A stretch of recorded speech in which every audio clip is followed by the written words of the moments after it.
Hi everyone! So I was inspired by the Gay Pride Parade and especially the US Supreme Court decision to legalize gay marriage to create this look and celebration. Besides being obviously based on the colors of the pride flag, I think the idea of the spectrum symbolizes beauty, diversity, and harmony, especially with respect to gender, sexuality, and morality. It's all a spectrum, and life is so much more beautiful in full HD Technicolor rather than traditional black and white. So without further ado, let's get into this tutorial. I'm starting off by taking NYX's white eyeshadow base and I'm applying that all of the eye from the lash line to the brow. Feel free to use a regular primer or a skin colored base for this, but I wanted the eyes to be really bright and I didn't really know how I wanted to do my makeup yet, so I was just being sloppy, so forgive me for the fact that the beginning is pretty rough, like Britney Spears 2007 rough. Here I'm concealing my dark circles using some of Benefit's Erase Paste Concealer. Then I'm just going to blend all of that into the skin and into the white eye base. Reaching into my Urban Decay Electric palette, I'm taking that shiny silver pigment and I'm packing that on the lid with a damp flat brush. Afterwards, you want to start sketching out your crease. I decided to use Makeup Geek's Wisteria eyeshadow for this, but honestly it doesn't really matter what you use, just use any light sheer color. The purpose is just to see where the lid color should end. Next, I'm going back in with that silver lid color and I've decided to take this a little higher near the front of the brow so that it almost touches the top of the brow, creating a quarter circle shape as it curves down to the lash line on the outer corner. And then next, I'm applying some lash glue all over that area to adhere the glitter that we're using. By the way, the glitter I'm using is by Wolfe FX. It's like their white iridescent glitter. I wanted to keep the eyes just black and white and really neutral so that they really contrast the colorful face later on. Using a little bit of gel liner, I'm creating a really exaggerated wing. Everybody says it's impossible to apply eyeliner over top of glitter, but I mean, if you're like me and you use too much product, it's not a problem. Starting from where the wing angles up, I'm using that same liner to etch out the cut crease. Again, you can use eyeshadow or a pencil for this. I just use whatever I can get my hands on. I'm like literally a raccoon. But this step again is one that gets covered up in the end, but we just do it as a template to help ourselves see where to place colors later. Of course, we can't leave it like that. I'm gonna go smoke it out. So taking a dense pencil brush with some black and brown eyeshadow on it, start stepping that on and around the crease we created, concentrating the focus on the outer corner. Since the pencil brush creates busted edges, you have to go in with a larger blending brush. This is a 217, and using circular motions, buff it out for a good 525,600 minutes. I find that putting a little bit of brown on the brush can help make the process a little bit more efficient. Take some black gel liner or some black eyeshadow and create a secondary wing below the main one, connecting it to the outer edge of the eye but angling it a little down and straight out.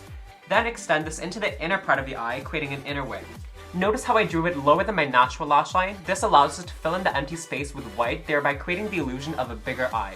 So basically you want to trick as many people as possible into thinking that you're beautiful. I really do this for my natural makeup since my eyes are already beautiful enough, you know, but for creative looks and drag makeup especially, I like to take it above and beyond larger than life. Afterwards, you want to take some brown or gray eyeshadow. I believe I'm using MAC Swiss Chocolate, and you want to buff out the edge of that lower lash line. And as a finishing touch, we're going to put some white cream between the two wings to create more contrast. So, as you can see, I've decided to glue down my eyebrows. I am so sorry. I should have done this in the beginning, but I was lazy and I told myself I was going to use my natural brows.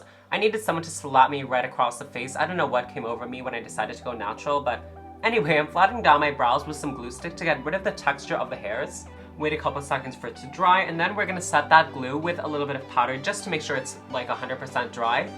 To eliminate the color of the hairs, you want to cover it up with some concealer. An orange-based or peach one is ideal. And then finally, you want to set it with another coating of powder. It's finally time for the part you've all been waiting for, where you are using these water-activated face paints by Wolfe FX. And I'm starting out with a red one and applying that in arbitrary areas of the face. I've actually posted a pride flag look on my Instagram that was a little similar to this one. As you can see, it was a little more messier with paint smears and splatters. That was kind of my foundation of doing this look, hence the random placement of the color. But I've decided that once I got started on this, that I wanted this look to be more symmetrical and more blended, which is why you'll see later that I decided to take that red part on my forehead and extend it to the entire part of the forehead. Also, you'll see here that I'm gonna blend out this orange into the red, just so that all the colors blend together like a real spectrum.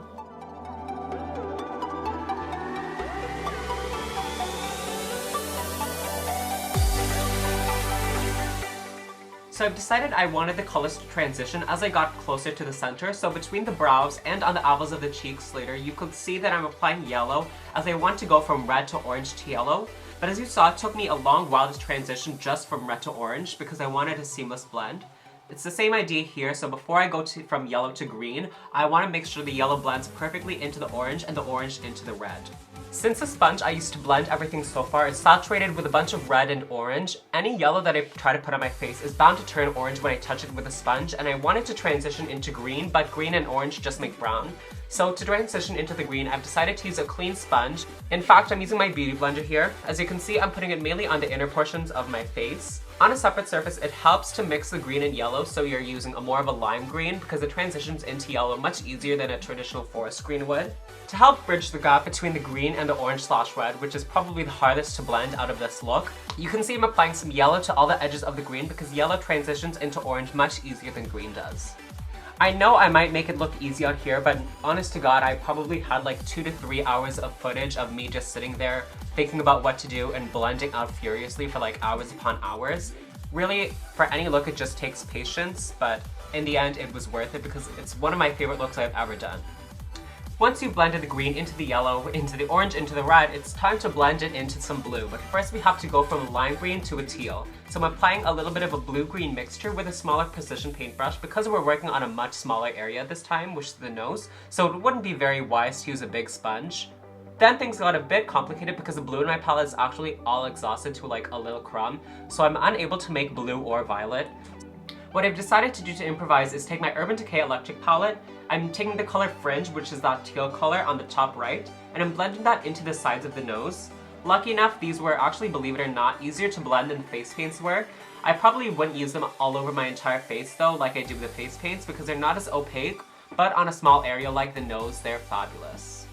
You know, in this palette, there's actually a lime green color and a neon yellow color, which both worked perfectly to blend the green into the yellow and orange. And I'm using a Real Techniques contour brush, which is actually the perfect size for fitting into the eyeshadows and for blending out these areas of the face. Next, I'm taking these two blues in the palette and I'm using the flat edge of a shader brush that came with the palette, and I'm creating the contour on the sides of my nose.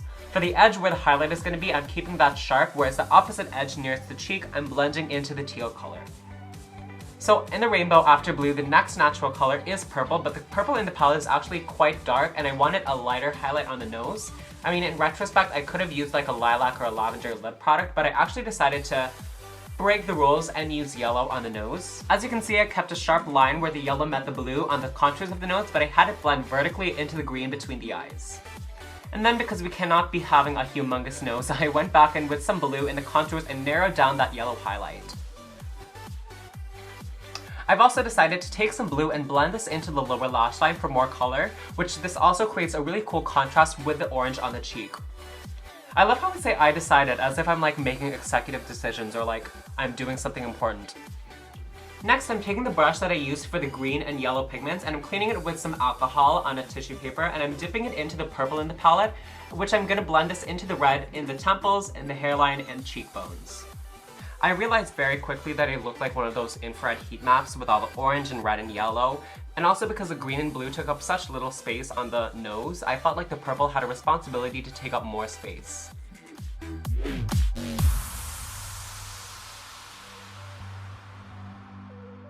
I also realized that I forgot to paint my ears red, which I'm doing now. It is a hassle to get off afterwards, but honestly, every time I see an artist paint their face without painting their ears, I always think it's just lazy. There will be no half-stepping or shortcuts or laziness on this channel, except for like 99% of the time. And I mean, if somebody points out that you have red dirt on your ears, at least it's a conversation starter. By the way, while I have red on the sponge, I'm using it to cut the cheek, meaning I'm sharpening that purple contour so it's just a straight line, creating more contrast so that the entire look is not just all soft blended edges. So I was actually planning on finishing this look with no brows on, but I felt I had to do something because it looked like literally oatmeal up there because I guess the water paints dissolved the glue. So I decided to take the blue in the palette and use that as my brows, and I think it worked out pretty well. Next, I'm doing my lips. Like I said, I wanted to increase the prominence of blue and purple because the look is very orange and red. So I'm lining the lips with MAC Nightmoth pencil and feathering it into the center, and then I'm covering the lips with MAC Cyber lipstick, but you can use any purple color. And in the center, I'm applying OCC's Liptar in RX, which is a bright blue color. I'm blending this out into the edges just by pressing my lips together, alternating between applying more blue to the center and more Nightmoth into the edges until I have a good visible gradation. I even applied a little bit of white Liptar from them, just to make it more bright blue and less purple. If you mess up, it's tough because you can't use concealer to clean the edges, rather you have to go in with a face paint that blends into the surrounding color. At this point, I'm working on the neck and chest. You can definitely keep up the blended spectrum theme into the collar and shoulders, but I decided to have colors dripping down my face, or my neck that is, just like candle wax or like blood you feel. The technique here is just to saturate the face paint with a ton of water so it's really runny and just let it run down. Now water has a tendency to stick to itself, so some of the streams may stick together and some of the colors might blend, which I don't want. So if you see me bending and contorting over to the side into weird shapes, it's because I'm trying to direct the flow of paint.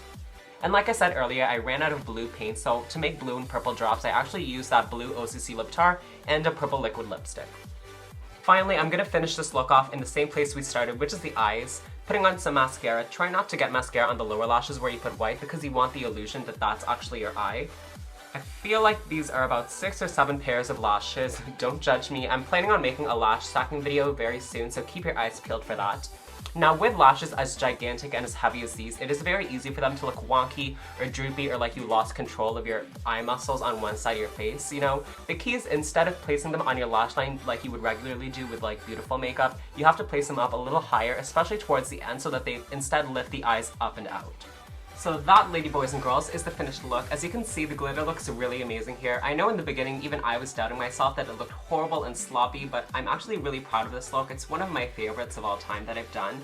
I did pop in some gray contact lenses that I've been dying to use in a video. If you recreate this or get inspired, I'd love to see your looks. You can tag me on Twitter or Instagram. In fact, I wanted to give a shout out to these lovely girls who recreated some looks of mine. It truly is such a huge compliment to see people recreating my looks and like learning from my videos, because that's the whole reason I do videos in the first place. And again, a huge shout out to America for legalizing gay marriage. To everyone watching this video, gay, straight, male, female, black or white, wherever you lie in the spectrum, may your lives be full of love, light, and color. Thanks for watching.